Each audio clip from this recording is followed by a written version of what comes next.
Let's go through the wives. Yeah. Let's do it in chronological order. We can do it in order. Well, wife number one. Wife number one. I thought of it as the battle axe. Yeah. Yeah, there's another term, but maybe we shan't say it on radio.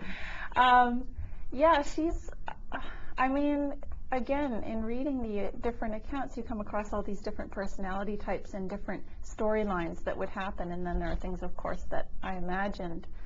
But women, I think within this, it's an extreme situation where the power is set up to be on the man's side. So, for example, in a basic one-on-one marriage, if things are going wrong, you know, someone doesn't necessarily have another person that they can just go to and leave the other one. But this is what happened in these households. You know, if wife number one acted up, you know, the man would just transfer his affections and sometimes go and live with wife number two and take the money with him. So wife number one would have her kids and be trying to look after them.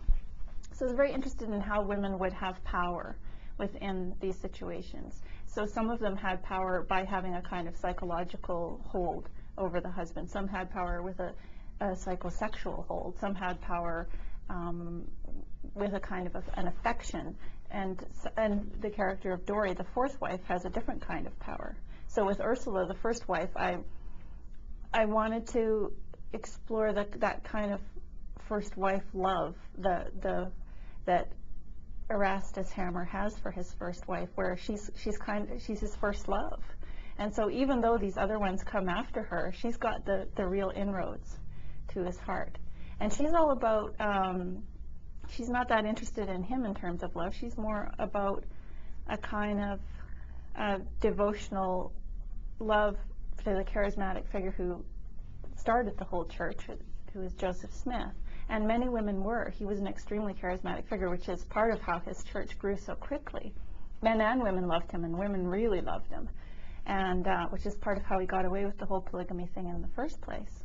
I wasn't only interested in how women had power over the man, but how they had some kind of corner for themselves in the household and in the relationship, and how they would maintain a life of their own within this very crowded, complicated living situation. So one of the ways I looked at that was through work and through meaningful work. So Ruth is very much interested in raising silkworms, and to me that she has a space of her own, she has an interest of her own, she has a passion of her own, and that's a big part of what makes her life worth living.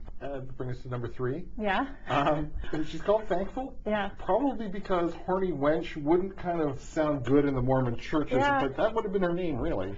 Yeah, except that it's interesting that you put it that way, because I don't think that she actually is too focused on her own desire. I think Wench, definitely, but I think that I was thinking a lot about how desire is something out there for a lot of women, and especially, I mean, for someone like Thankful, she's got to either find a man to keep her one way or another, either as a mistress or as a wife. So she feels like she's hit the jackpot when she finds a wealthy man to marry her, and it doesn't really matter to her too much that he's already got a couple of wives, because she figures she's up for the challenge. Wife number four, Dory. Yeah, a whole other story there. Taxidermist. Yeah. And that's why he marries her, and Yeah. pretty much all that she does Yeah. for the house. Yeah. And she's happy. Yeah. Well, again, I mean, I think writers or artists in general can probably relate to that idea of life, that if you were in a miserable situation but you could at least do your work, then you could have a life. So I think there's always an artist that crops up somewhere in every story that I tell, someone who's, making it work, I think, through art. And so for me, that story, and it's a strange kind of art, obviously, that she's taking part in. I think that she's very much concerned with resurrecting things, that she's lived through real horrors, and she's lived through the Mountain Meadows Massacre, and she's lived through horror, and she's seen a lot of bodies on the ground. And the first time that she really kind of comes out of the spell that she's in ever since that happened is when she sees this little bird that's been effectively brought back to life or somehow brought back from death anyway. And that idea absolutely captures her and obsesses her. And so, well, who's a taxidermist going to be best suited to be married to? An obsessive hunter. Yeah. So then that's part of where Erastus came from too, is that he grew out of Dory. You know. Oh, that's interesting. Yeah. That I mean, Dory was the first, and as I say, the novel grew around her.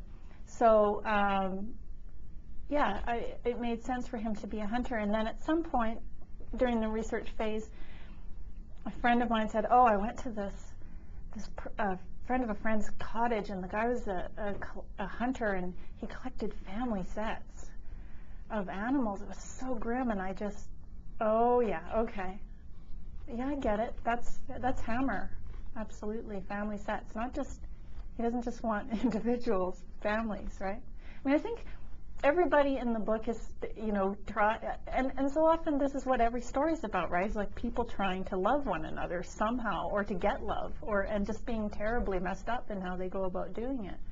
But you could say that of any character in the book. The book is Effigy. I've been speaking with the novelist Alissa York, and Effigy is published by Random House of Canada.